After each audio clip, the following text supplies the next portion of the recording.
नमस्कार दोस्तों, मेरा नाम है राहुल और आप देख रहे हैं हमारा YouTube channel BEd lesson plan. Lesson plan की सीरीज में आज हम एक नया लेसन प्लान लेकर आए हैं जिसका प्रकरण है लोकगीत। यह लेसन प्लान कक्षा 6 की हिंदी की पाठ्य पुस्तक मंजरी से लिया गया है। तो आइए शुरू करते हैं। जैसा कि आप जानते हैं कि लेसन प्लान के फॉर्मेट में सबसे ऊपर हम पाठ योजना संख्या लिखते हैं, उसके बाद संस्था और विद्यालय का नाम, और उसके बाद ब्लॉक्स बनाते हैं जिसमें दिनांक, कक्षा, वर्ग, विषय, उपविषय, कालांश और अवधि जैसी जानकारियाँ लिखते हैं। प्रकरण है आज का हमारा लोकगीत। और उसके बाद हम सामान्य उद्देश्य लिखते हैं। यहाँ पर पूर्वत हुआ है। जैसा कि आप जानते ही होंगे कि प्रारंभ के ही 5 लेसन प्लान तक हमको सामान्य उद्देश्य लिखने होते हैं, उसके बाद हम उसको पूर्वत लिखना प्रारंभ कर देते हैं क्योंकि ये कॉमन ही होते हैं एक विषय के लिए। तो चलिए एक बार देख लेते हैं क्या होते हैं सामान्य उद्देश्य। पहला है विद्यार्थियों को व्याकरण की सहायता से शुद्ध एवं परिमार्जित भाषा को व्यवहार में लाने के लिए समर्थ करना। दूसरा है नवीन शब्द निर्माण की क्षमता उत्पन्न करना। तीसरा है विद्यार्थियों में भाषा तथा उसके अंगों उपांगों की रचना समझने की योग्यता उत्पन्न करना। चौथा है विद्यार्थियों में शब्दों की शुद्ध एवं अशुद्ध का युक्त सहित विवेचन करने की क्षमता उत्पन्न करना। पांचवा है विद्यार्थियों को भाषा तत्वों, समास, संधि, उपसर्ग, प्रत्यय के ज्ञान में वृद्धि करना। और छठा है विद्यार्थियों के शब्द भंडार में अभिवृद्धि करना। तो ये हो जाएंगे हमारे सामान्य उद्देश्य। अब बात करते हैं विशिष्ट उद्देश्यों की।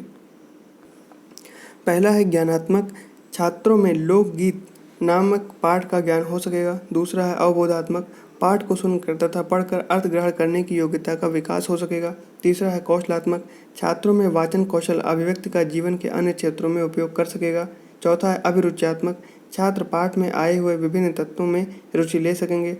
पांचवा है अभिवृत्त्यात्मक, छात्रों में सांस्कृतिक महत्व की भावना जागृत हो सकेगी। सहायक सामग्री में लिखेंगे कक्षापयोगी सामग्री जैसे कि चौक, डस्टर और लपेट श्यामपट्ट पर अंकित कक्षा कार्य, प्रश्न एवं गृह कार्य। शिक्षण विधि में लिखेंगे प्रश्नोत्तर विधि, व्याख्यान विधि और वाचन विधि। पूर्व ज्ञान में लिखेंगे कि छात्र विभिन्न प्रकार के गीतों एवं नृत्यों के विषय में सामान्य जानकारी रखते हैं। प्रस्तावना में 2 कॉलम बनाएंगे, छात्र अध्यापक क्रियाएं और छात्र क्रियाएं। पहला है कि जब व्यक्ति को उसकी पसंद की वस्तु मिल जाती है तो उसे क्या महसूस होता है। तो उत्तर में लिखेंगे खुशी और प्रसन्नता। दूसरा है खुशी का प्रदर्शन व्यक्ति कैसे करता है। तो छात्र क्रियाओं में लिखेंगे हंसकर, नाचकर। फिर तीसरा है कि क्षेत्र विशेष में प्रचलित गीतों एवं नृत्यों को क्या कहते हैं। तो उत्तर में लिखेंगे लोकगीत या लोक नृत्य। चौथा है कि लोक गीतों का सांस्कृतिक महत्व क्या है। तो ये हो जाएगा समस्यात्मक। अब उद्देश्य कथन में लिखेंगे कि बच्चों, आज हम सभी लोग अपनी पाठ्य पुस्तक मंजरी से डॉक्टर भगवत शरण उपाध्याय जी द्वारा लिखित लोकगीत नामक पाठ का अध्ययन करेंगे। प्रस्तुतिकरण में लिखेंगे कि अध्ययन अध्यापन की सुविधा अनुसार पाठ का अध्ययन एक ही अनुवृत्ति में किया जाएगा। पाठ संकेत में लिखेंगे कि लोकगीत अपनी और फिर डैश डैश प्रतीक है। शिक्षण बिंदु, छात्राध्यापक क्रियाएं और छात्र क्रियाएं 3 कॉलम बनाएंगे। शिक्षण बिंदु में लिखेंगे आदर्श वाचन। तो छात्राध्यापक क्रियाओं में लिखेंगे कि छात्राध्यापक द्वारा पाठ का आरोह, अवरोह, यति, गति, विराम के साथ आदर्श वाचन किया जाएगा। छात्र क्रियाओं में लिखेंगे कि छात्र ध्यानपूर्वक सुनेंगे। फिर है उच्चारण अभ्यास।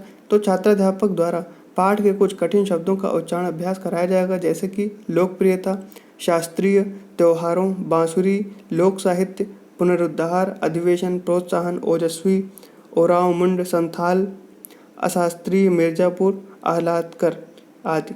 अनुकरण वाचन में लिखेंगे कि छात्राध्यापक द्वारा छात्रों से अनुकरण वाचन कराया जाएगा तथा गलतियों में सुधार किया जाएगा। छात्र क्रियाओं में लिखेंगे कि छात्र अनुकरण वाचन करेंगे। विस्तृत व्याख्या में 4 कॉलम बनाएंगे, शब्द, अर्थ, युक्ति और प्रयोग। तो शब्द में लिखेंगे पुनरुद्धार, अर्थ में लिखेंगे कि जिसका दोबारा उद्धार किया जाए, ये पर्यायवाची हो जाएगा उभारना। फिर शब्द है ओजस्वी, अर्थ है इसका तेजवान, विलोम हो जाएगा आलसी। फिर है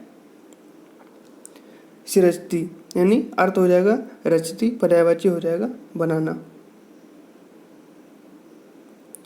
फिर है लेखन एवं निरीक्षण कार्य।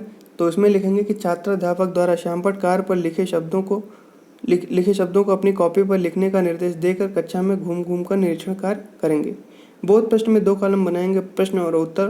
पहला प्रश्न है कि पहाड़ी लोकगीत कहाँ पाए जाते हैं। तो उत्तर में लिखेंगे गढ़वाल और कन्नौज। फिर दूसरा है कि बंगाल के लोकगीतों को क्या कहते हैं। तो उत्तर में लिखेंगे बाउल और भटियाली। दूसरा है वास्तविक लोकगीत का संबंध किस प्रकार की जनता से है। उत्तर में लिखेंगे कि देहात की जनता या ग्रामीण की जनता से। मौन वाचन में लिखेंगे कि छात्राध्यापक द्वारा छात्रों को मौन वाचन का निर्देश दिया जाएगा। और इसके बाद विचार विश्लेषण में प्रश्न और उत्तर 2 कॉलम बनाएंगे। पहला है सरकार ने लोकगीत का प्रचार प्रसार में क्या योगदान दिया। तो उत्तर में लिखेंगे कि प्रत्येक राजा ने उनके उद्धार के लिए एक विभाग चालू किया है। दूसरा है कि लोकगीतों में लोगों की दिलचस्पी कम होने से हमें क्या क्षति हो सकती है, इन्हें बढ़ावा देने के लिए हमें क्या करना चाहिए। तो उत्तर में लिखेंगे कि लोगों का इकट्ठा होना, एकता की भावना की कमी, तालमेल न होना आदि, इसको बढ़ावा देने के लिए हमें इनका प्रचार प्रसार करना चाहिए। मूल्यांकन प्रश्न में 2 कॉलम बनाएंगे। पहला प्रश्न है कि भोजपुरी में पिछले कई वर्षों में किसका ज़्यादा प्रचार हुआ है। तो उत्तर में लिखेंगे विदेशिया का। दूसरा है कि लोकगीतों में किस प्रकार का रस पाया जाता है। तो उत्तर में लिखेंगे करुणा और विरह का।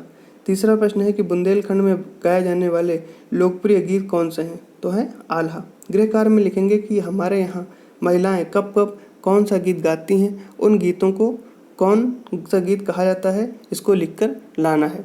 तो ये हमारा यहाँ पर लेसन प्लान समाप्त होता है। आपको वीडियो कैसा लगा कमेंट करके ज़रूर बताइए। वीडियो को लाइक करें, चैनल को सब्सक्राइब करें और दोस्तों के साथ शेयर करना ना भूलें। धन्यवाद।